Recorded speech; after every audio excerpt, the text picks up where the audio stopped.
일본의 기시다 정권이 오늘 공식 출범합니다. 이 외교와 국방을 담당하는 외무, 방위성 장관은 정책의 연속성을 고려해 유임됐는데 내각 2인자인 관방장관은 위안부 강제성을 부정했던 인물이 맡게 됐습니다. 일본 연결해 보겠습니다. 이경화 특파원. 네, 도쿄입니다. 네, 오늘 오후 국회에서 이 일본의 새 총리 지명 선거를 갖게 되죠. 몇 시쯤 결과가 나옵니까? 네, 일본 중의원에서는 오후 1시, 참의원에서는 1시 40분쯤 차례로 총리 지명 선거가 진행됩니다. 최종 결과는 오후 2시를 넘어 나올 것으로 예상됩니다. 자민공명연립여당이 양원에서 모두 과반 이상의 의석을 확보하고 있습니다. 이 때문에 이변이 없는 한 기시다 자민당 총재는 일본의 100대 총리로 선출될 것으로 보입니다. 선거가 끝나면 연립여당 협의를 거쳐 새 내각 명단을 발표하게 되는데요. 이후 일왕에게 총리가 임명장을 받는 절차를 거쳐 기시다 정권이 공식 출범하게 됩니다.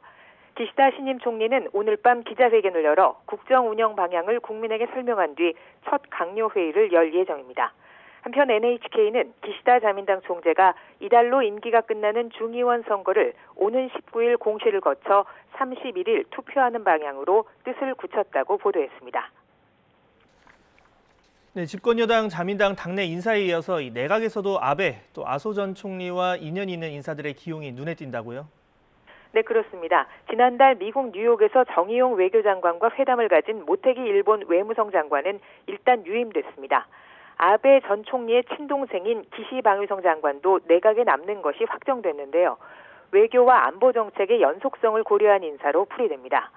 일본 정부 대변인이자 기시다 내각의 2인자가 될 관방장관에는 마츠노 히로카즈 전 문부성 장관이 내정됐습니다.